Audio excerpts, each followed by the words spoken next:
You just don't get it, do you? That's almost the exact words that Jesus uses for his audience in Matthew's gospel today. He's talking to not only the people of his day, but the gospel writer is talking about the church of the first century. You just don't get it.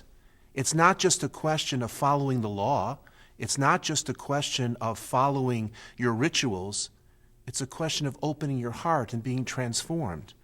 When we listen to the Acts of the Apostles, we see one of the great opening up of the gospel. We see the fact that the Gentiles now are a part of the mission of Christ. We understand that it's not just a question of following the Old Testament rituals, but it's a question of following acts of mercy, the divine gestures, the holy example of Jesus. We have to change not only our mind, we have to open our hearts. We have to realize that somehow, some way, our ears need to hear differently, our eyes need to see differently, and our arms need to embrace. Recently, the Holy Father came out with a new book called God's Name is Mercy.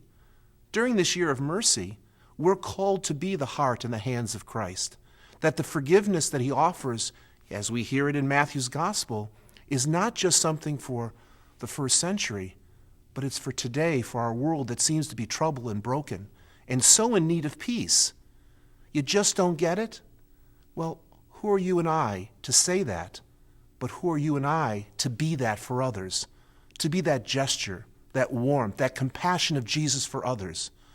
As we celebrate this year of mercy, let's not only try to be mercy, but to somehow offer it in a way that the church can offer it, in places no one expects it.